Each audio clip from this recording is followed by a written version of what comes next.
ETF index mutual funds నేర్చుకుని stock మార్కెట్లో రాణించాలనుకుంటున్నారా? వెంటనే ఈ నెంబర్కి కాల్ చేయండి.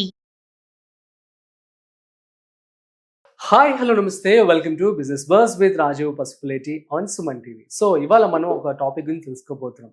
సో ఎవరైనా సరే బిజినెస్ అయినా కావచ్చు, లైఫ్లో కావచ్చు, సో ఇంపార్టెంట్ ఏంటి? సక్సెస్. సో చాలా మంది సక్సెస్ అవ్వక ఫెయిల్ అవుతూ ఉంటారు. At the same time success అయితేనే హ్యాపీనెస్ అనేది కూడా రావడం జరుగుతుంది. అసలు ఒక సక్సెస్ అండ్ హ్యాపీనెస్ ఈ రెండు ఎంత ఇంపార్టెంట్, వీటిని మనం ఎలా అచీవ్ చేయాలి, దీని గురించి వాళ్ళు తెలుసుకోబోతాం. వీటి గురించి మనతో చెప్పడానికి నాతో ఉన్నారు కార్పొరేట్ ట్రైనర్ గోపీకృష్ణ సర్వేపల్లి గారు. వారి మాటలోనే అడిగి తెలుసుకుందాం. హాయ్ సార్, నమస్తే. Hi sir, success and happiness ఈ రెండు లైఫ్లో చాలా ఇంపార్టెంట్. ఇవి లేకపోతే జీవితమే లేదని చెప్పి అనుకోవచ్చు కదా.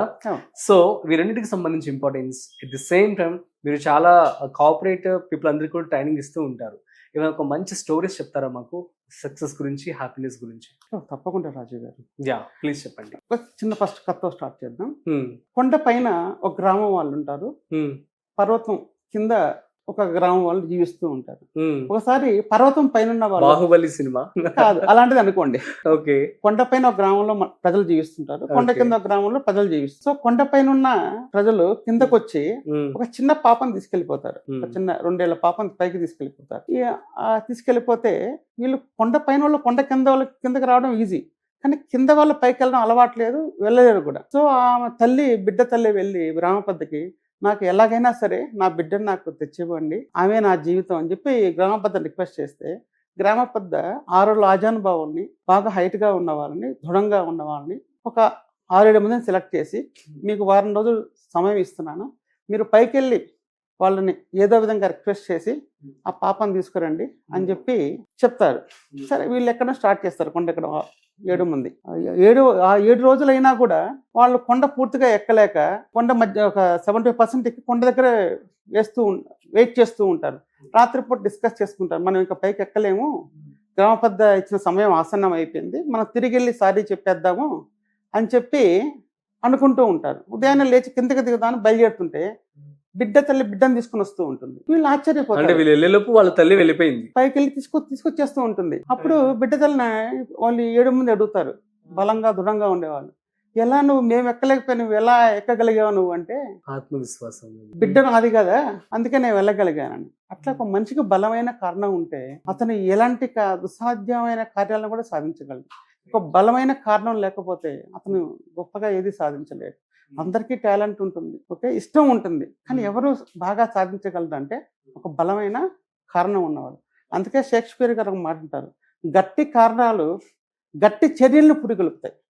ఒక మనిషికి ఒక గట్టి ఇన్స్పిరేషన్ క్రియేట్ చేసేది స్ట్రాంగ్ రీజనే. అందుకనే strong causes will create strong actions అంటారు. సో కారణం ఉండాలి మనకు, ఒక బలమైన కారణం. అది ఉంటే ఎన్నో సాధించవచ్చు. లూయిస్ ఫక్చర్ గారు తన కళ్ళ ముందు చూసి తొందరగా చనిపోతున్నారన్న బాధలో ఆయన ఎట్టైనా మానవాళ్ళని కాపాడాలని చెప్పి కనుక్కున్నాడు, వ్యాక్సినేషన్ కనుక్కున్నాడు ఆయన. సో అదొక బలమైన కారణం కదా. అట్లా ఒక కారణాన్ని మనం క్రియేట్ చేసుకోగలిగితే మనం చాలా సక్సెస్ఫుల్గా అవుతాం. మేము ఎంప్లాయీ ట్రైనింగ్స్లో ఇవి చెప్తుంటాం. ఇది ఒక స్టోరీ. ఇంకో స్టోరీ ఏంటంటే, ఒక సాటిస్ఫాక్షన్ లేకపోతే ఒక మనిషి ఆనందంగా ఉండడు అన్నది ఇంకొక స్టోరీ. ఏంటంటే, ఒక రాజ్యంలో ఒక అతను బాగా, అతనికి వజ్రాలను అన్వేషించడం అంటే చాలా ఇష్టం. వజ్రాల గన్ని ఎత్తగడం, వజ్రాలను అన్వేషించడం. అతను అడవిలోకి వెళ్ళి కొండల్లో కొడుతూ ఉంటాడు, ఉలి తీసుకొని కొడుతూ ఉంటాడు, ఎక్కడైనా వజ్రం ఎతకాలి అని. రాజుగారు ఎప్పుడు అడవికి వెళ్ళినా కూడా అతను పట్టించుకోడు ఇతన్ని. అందరూ నమస్కారం చేసి గౌరవిస్తుంటే రాజుగారిని అసలు పట్టించుకోడు అనమాట. రాజుగారికి ఆశ్చర్యం వేస్తుంది, నేను ఈ ప్రాంతానికి రాజు అయినా కూడా ఇతను ఎందుకు ఇంత బిజీగా ఉంటాడని చెప్పి ఇతని దగ్గరికి వెళ్ళి, నీకు నా కొలువులో జాబ్ ఇస్తాను, వస్తావా అని అడుగుతారు. ఆయన వస్తారు. వచ్చిన తర్వాత అతన్ని ఫస్ట్ ఏం చేస్తారంటే గుర్రపు సాల్లో వేస్తారు, గుర్రాలని బాగా క్లీన్ చేసి కడగడం, వాటికి ఆహారం పెట్టడం. అతను వచ్చిన తర్వాత అద్భుతంగా పనిచేస్తే గుర్రాలని ఆరోగ్యంగా బలంగా ఉంటాయి.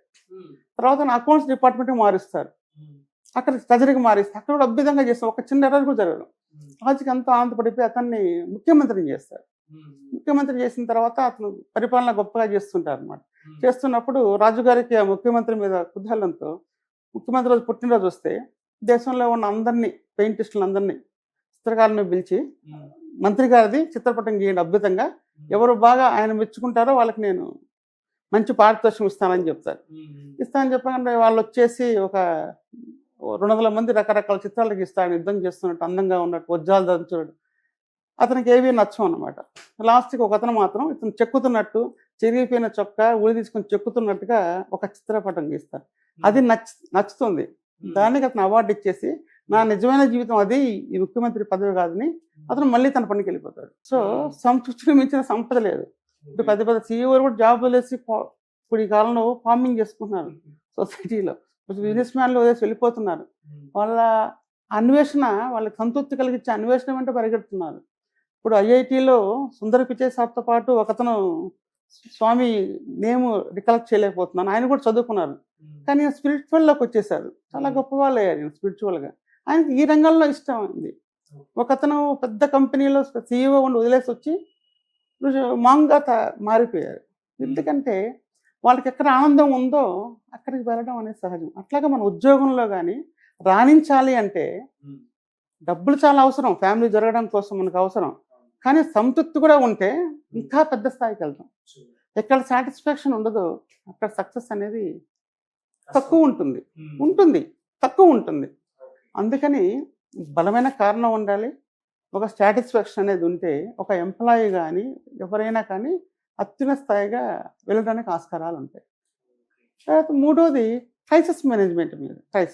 క్రైసిస్ మేనేజ్మెంట్ వచ్చినప్పుడు మనం ఎట్లా ఎదుర్కోవాలి. ఒక చాకలి దగ్గర కళ్ళు లేని ముసలి గాడిద ఉంటుంది. ముసలి గాడిద.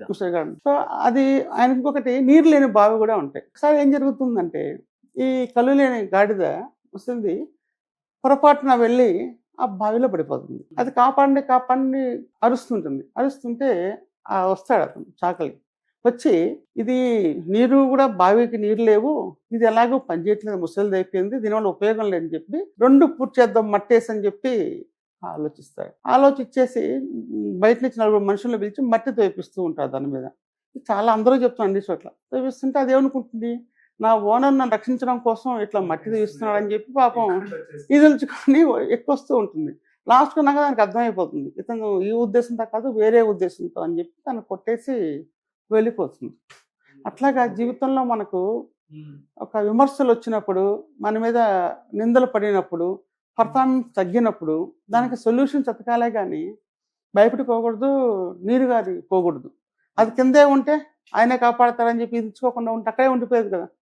సో అట్లా మనంతరం మనం పైకి రావాలి, సొల్యూషన్స్ చూసుకోవాలి. క్రైసిస్ వచ్చినప్పుడు అన్ని రోజులు ఒకేలా ఉండవు కదా. కరోనాకు ముందు ఒక విధంగా ఉంది కంపెనీస్ అన్ని, ఇప్పుడు ఎలా ఉన్నాయి, ఎన్ని కంపెనీలు క్లోజ్ అయ్యాయి, ఎంతమంది కెరీర్ షిఫ్ట్ అయింది. సో ఇట్లా రకరకాల స్టోరీస్ సందర్భానుసారం చెప్పడం జరుగుతుంది. దానివల్ల ఏంటంటే వాళ్ళకి థాట్ డ్రివెన్ స్టోరీస్ అన్నమాట. ఈ స్టోరీ వల్ల మారిపోతారని కాదు, వాళ్ళ ఆలోచనలో కొంచెం మార్పు రావచ్చు. ఆ మార్పే వాళ్ళకి గొప్ప విజయానికి దోహదపడవచ్చు. ఇంకా చాలా ఉన్నాయి. కంఫర్ట్ జోన్ నుంచి గ్రోత్ జోన్కి ఎలా వెళ్ళాలి, ఇలా స్టోరీస్ ఉన్నాయి. నెక్స్ట్ టైం మనం డిస్కస్ చేద్దాం. Sure sir, super. చాలా ఇన్స్పైరింగ్ గా ఉండే స్టోరీస్ అయితే 3 నాకు బాగా నచ్చాయి.